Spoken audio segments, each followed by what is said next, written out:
Persenjataan khusus merupakan isu penting dalam pasukan elit dalam menjalankan beberapa operasi-operasi khas. Dalam menjaga lebih 50 pelantar minyak syarikat dengan aset yang paling berharga di perairan Malaysia, kelengkapan Pascal meliputi kemajuan dan kecanggihan peralatan khusus dalam inventori pasukan keselamatan. Kini, Pascal dilengkapi dengan persenjataan yang jauh lebih ringan dan moden serta kelengkapan khusus seperti alat pandang malam, bot taktikal, motor selam mini, penjara laser bagi senjata rifle dan karbin. Demi mencipta kelainan daripada pasukan elit Malaysia yang lain, persenjataan MP5A5 buatan Heckler & Koch yang digunakan oleh Pascal ini telah digantikan dengan MP5A5 buatan Brugger & Tomet dari Switzerland. BNT MP5A5 direka khusus dengan penyaduran bahan khas supaya ia boleh digulirkan di kawasan perairan dalam tempoh yang amat ekstrim, seakan sama dengan MP5 Navy buatan Heckler & Koch. Pascal sememangnya mempunyai latihan khas yang terbaik sesuai dengan motonya sentiasa terbaik, kelengkapan yang canggih dan unit sokongan khas dalam cabang Angkatan Tentera Malaysia. Penggunaan karbin ringan Heckler & Koch HK416 buatan Jerman yang lengkap dengan sistem sokongan tempur telah dilihat sebagai contoh utama di mana unit ini setanding atau lebih baik daripada US Navy SEALs. Identiti Pascal, beret ungu, melambangkan identiti pasukan elit ini dan juga melambangkan hubungan persahabatan pasukan ini dengan Kor Marinir Indonesia, memandangkan jalinan erat antara Malaysia dengan Indonesia adalah kukuh. Lenat biru tentera laut, melambangkan identiti TLDM dan juga melambangkan hubungan akrab pasukan ini dengan unit yang melatih pasukan ini, Komando Marin Diraja British. Celoring yang menjadi pakaian seragam Pascal merupakan celoring yang sama yang pernah dipakai oleh tentera US dan juga turut merupakan hubungan baiknya dengan US Navy SEAL, pasukan elit Amerika Syarikat ini, kerana pasukan itu jugalah yang menjadi tunggak utama penubuhan Pascal hingga sekarang. Trimedia merupakan lambang rasmi yang dipakai oleh setiap anggota Pascal. Maksud, lambang sayap terjun berkeupayaan untuk penyusupan melalui udara.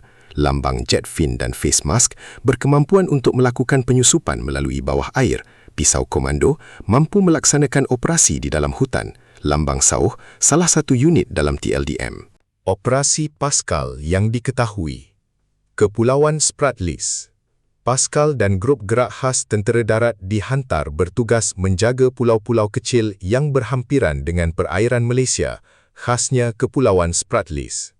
Dua detasimen elit ini telah ditempatkan di Terumbu Ubi, Terumbu Mantanani dan Terumbu Layang-Layang, serta Terumbu Siput dan Terumbu Peninjau.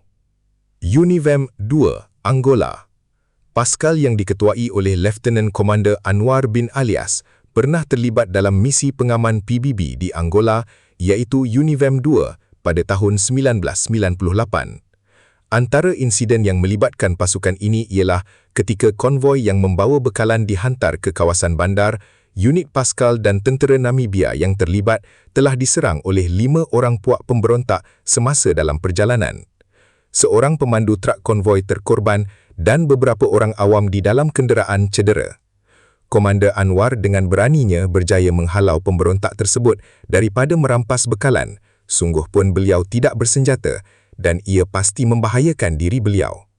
Keberanian beliau dalam misi ini menyebabkan beliau dianggugerakkan dengan pingat gagah berani oleh Yang di-Pertuan Agong. Malcon Unifil. Pascal turut terlibat bersama 10 brigade para, grup gerak khas dan Paskau dalam tugas misi PBB di Lubnan yang dikenali sebagai Malcon Unifil. Pasukan-pasukan ini diatur gerak sebagai pasukan tindakan pantas, Quick Reaction Force QRF di dalam misi pengaman. Operasi Fajar, Somalia. Operasi Fajar 8, Teluk Aden. Pascal terlibat secara langsung dalam operasi menyelamatkan kapal Melati Bunga 2 dan Melati Bunga 5 yang ditawan secara berasingan oleh Lanun Somalia. Pascal melakukan tugas merisik dan juga memberi perlindungan secara terus setelah 2 buah kapal tersebut dibebaskan oleh Lanun Somalia. Operasi ini melibatkan beberapa aset ATM iaitu KD Lekyu, KD Sri Indrapura, Grup Gerak Khas, Paskau dan Nuri TDM. Insiden kapal Bunga Laurel. Pada 20 Januari 2011, sebuah kapal tangki MT Bunga Laurel disewa Perbadanan Perkapalan Antarabangsa Malaysia Berhad MISC dikatakan dalam perjalanan menghantar muatan minyak pelincir dan bahan kimia jenis ethylene dichloride dari Asia Barat ke Singapura, tetapi diserang 7 lelaki bersenjatakan mesingan AK-47 dan pistol menaiki sebuah bot laju di Teluk Aden, kira-kira 300 matu nautika ke timur Maskat, Oman.